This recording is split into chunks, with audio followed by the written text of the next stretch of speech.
그래프 단원에서는요. 일단 기본적인 그래프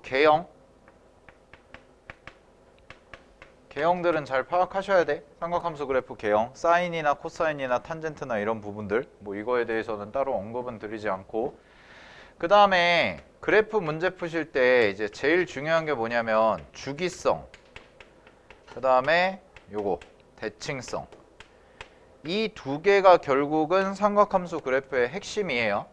그래서 대부분의 문제들이 모의고사나 이런 데 기출이 출제가 되거나 아니면은 난이도가 좀 있는 문제들을 푸시다 보면은 전부 다 주기성과 대칭성을 이용해서 이제 그래프 추론을 하는 형태가 나와요. 알겠지? 그래서 뭐 쉬운 문제도 그렇고 어려운 문제도 그러니까 이런 부분을 확인하셔야 되고, 그 다음에 세 번째 같은 경우는 이제 방정식 부등식이죠. 이 방정식 부등식 부분 해석하실 때. 그래서 방정식이라든가 부등식 부분 푸실 때 우리가 이제 교점을 가지고 가는데, 얘네 둘 다 이게 세트예요. 어쨌든 간에 주기성, 대칭성이 삼각함수 그래프의 제일 핵심이고, 요거를 이제 우리가 어떻게 잘 분석을 해서 문제를 풀어볼 거냐라는 것들, 이런 것들을 이제 문제 풀어보면서 좀 적용을 시켜보도록 할게요. 일단은 이제 교재 보시고요. 자, 기출문제 중에서 4점짜리 위주로 좀 똑같이 정리를 해보도록 하겠습니다. 이 같은 경우에는 일단 유형 4번에서 보시면은 이런 문제 가볍게 하나 해볼까요? 가볍게 132페이지 132페이지에 41번 보세요. 가볍게 가장 기본적인 것부터. 이제 이런 문제들 푸실 때 우리가 그래프에서 주기랑 그 다음에 최대 최소, 최대값, 최소값 이런 것들 좀 확인하는 절차가 필요한데, 얘는 기본 형태 자체가 y는 a의 sin bx 더하기 c 하고 플러스 d다 라고 해서 이렇게 써진다면, 요 a라는 것이 하는 역할이 뭐고, b가 하는 역할이 뭐고, c가 하는 역할이 뭐고, d가 하는 역할이 뭔지 명확하게 알고 있어야죠. 그죠? 그래서 일단은 a라는 것이 하는 역할이 뭐냐, 뭐 간단하게만 마지막으로 정리 좀 할게. A라는 애가 하는 역할이 뭐냐면, 얘는 전체적인 어떤 치역, 즉 함수값이 가질 수 있는 치역을 뭐 하는 거냐면 실수배를 하는 겁니다. 실수배. 그래서 뭐 얘가 2배가 될 수도 있고요. A가 2라면 2배가 될 수도 있고, 아니면은 뭐 3배가 될 수도 있고, 2분의 1배가 될 수도 있고. 알겠니? 자, 이런 부분들 좀 확인해 보시면 될 것 같고, 그 다음에 이제 B라는 친구가 하는 역할이 뭐냐? B가 하는 역할은 주기의 변화를 주죠. 이 친구는 주기의 변화를 주니까 우리가 주기 변화를 어떻게 관찰할 것인가 확인해 보면 될 것 같고, C라는 친구가 하는 역할은 뭐냐면 얘는 X축 평행이동을 의미합니다. X축 평행이동. 그래서 X축 평행이동이라는 얘기는 그래프를 왼쪽 오른쪽으로 왔다 갔다 하면서 하는 역할이 있을 거고, 그 다음에 D 있죠?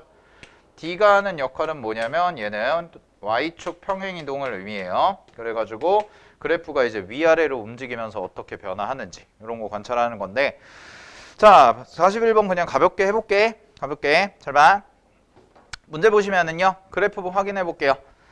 자, 그래프 확인하시면은 일단은 치역이 얼마냐면 마이너스 4부터 2까지야. 보면은 첫 번째 치역이 마이너스 4부터 2까지입니다.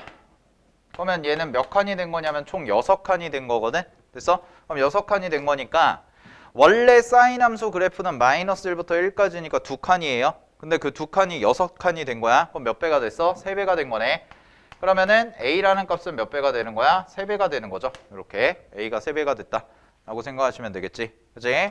자, 그 다음에 B 볼게요. 주기죠? 주기 같은 경우는 얼마예요? 라고 얘기하시면은 하나의 그래프가 동일하게 그려지는 부분 확인하시면 되니까, 얘 같은 경우에는 4분의 파이부터 어디까지야? 4분의 5파이까지가 돼요. 자, 그래서 두 번째 주기입니다. 주기는 얼마가 될 거냐면 얘가 파이가 돼요. 주기가 파이가 돼. 자, 그 다음에 세 번째, 자, 평행이동이죠. 평행이동. 근데 얘는 X축 평행이동은 없고요. 어떤 평행이동만 있어? Y축 평행이동만 있어요. Y축 평행이동. 그러니까 C라는 값은 어떻게 될 거냐면, 원래는 이제 세배를 하시게 되면, 세배를 하면 마이너스 3부터 3까지잖아요. 근데 요게 이제 어떻게 바뀐 거냐면 얘가 마이너스 4부터 2까지라고 해서 전체적인 값이 이제 2배만큼 내려왔기 때문에 여기서 그냥 C라고 계산을 해보시면 자 여기서의 C 값은 얼마가 나와? 1이라는 값이 그냥 나오게 될 거고 아이고 1이 아니죠. 마이너스 1이 그대로 나오게 될 거고요. 그 다음에 B라는 값은요. 원래 주기가 2파이였으니까 B는 2가 되겠네. 그래서 2배를 해서 2분의 파이 형태로 계산해 주시면 되겠지. 자 여기까지 해주시면 되고요. 그러면 이제 문제 정답을 찾아볼 건데 문제 정답이 근데 계산하시면 요거 2배 하시고요. 요거 더한 다음에 요거 빼주시면 되겠네요. 그래서 문제 정답은 7이다 라고 이렇게 써주시면 되겠지. 되니? 오케이. 자 확인하시면 될 것 같아요. 정리하시고요. 자 그 다음에 주의하실 게 하나 있어. 자 잘 봐. 주의하실 거. 얘들아 가끔 가다가 이거는 이제 수능에서는 아니고 내신에서 좀 장난치는 부분이 있는데 요거 있잖아. 요거 요렇게 하나 적어놔. 이거 항상 양수여야 된다는 보장은 없어요.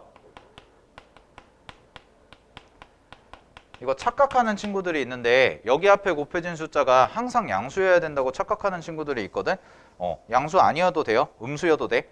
알겠어? 그럼 무슨 얘기냐면 마이너스 2여도 된다는 얘기야. 알겠지? 마이너스 2여도 주기는 어때요? 똑같이 파이로 변합니다.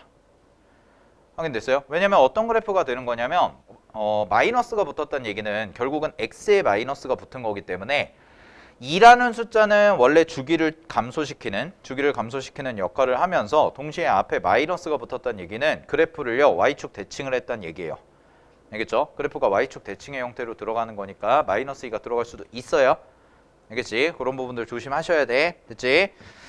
자, 그래서 b가 0보다 크다는 조건이 있으니까 얘는 b가 2라고 놓으시면 되는 겁니다. 알겠지? 네.